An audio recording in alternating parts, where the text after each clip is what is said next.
Elle le nomma Antonio, car l'église où elle l'avait trouvé était placée sous le patronage de saint Antoine. Elle l'alimenta de sa propre colère, de sa douleur silencieuse. Durant ses premières années, elle lui fit mener une vie désordonnée, honteuse, indigente. Elle se persuada que, s'il survivait à cette misère, personne d'autre que lui-même ne pourrait le tuer. À 1 an, il pouvait à peine marcher qu'il mendiait déjà. À 2 ans, il parlait la langue des signes avant l'espagnol. À 3 ans, il lui ressemblait tant qu'elle se demanda si elle l'avait véritablement trouvé sur les marches d'une église ou si elle ne l'avait pas mis au monde dans l'arrière-cour d'un taudis au creux d'une niche de paille entre un âne gris et un agneau.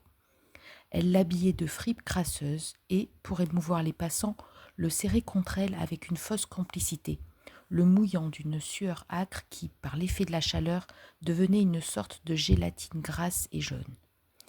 Elle le nourrit de fromage de chèvre roulé à la main, dormit avec lui dans son abri fait de journaux délavés au fond d'une bergerie de fortune, et peut-être jamais une femme ne mit autant de courage à s'occuper d'un enfant qu'elle n'aimait pas. Néanmoins, pour Antonio, cette femme menteuse et avare, médisante et voleuse, fut la meilleure mère à laquelle il put aspirer. Il prit pour de la tendresse la rudesse qu'elle lui témoignait et cet amour vénéneux que la pauvreté avait tissé entre eux. Il grandit avec elle à Larita, sur les berges du lac de Maracaibo, dans un endroit du monde si dangereux qu'on l'appelait Pela el Oro, ouvre l'œil. À 6 ans, Antonio ne croyait plus aux miracles, vendait des pierres de jet comme porte-bonheur et savait tirer les cartes, car la muette Teresa lui avait garanti que c'était la seule science qui pouvait convaincre les hommes sans avoir l'inconvénient d'être vraie. À 8 ans, elle lui apprit à reconnaître les mauvais aguadores, les porteurs d'eau qui vendaient l'eau sale du lac en la faisant passer pour de l'eau propre de pluie. Mais aussi les épiciers qui déréglaient leur balance grâce à un trombone déformé, les ouvriers qui revendaient les vis destinés au coffrage des chantiers et les dresseurs de coqs de combat qui, dans les galodromes, cachaient des lames de rasoir sous la griffe des éperons. Elle l'avait préparé à cette vie dure, pleine de prudence et de nécessité, de bataille et de méfiance, au point que si un pasteur, pendant une messe, annonçait brusquement la nouvelle qu'un saint s'était mis à pleurer, Antonio était le premier à lever les yeux au plafond de l'église pour voir d'où venait la fuite d'eau.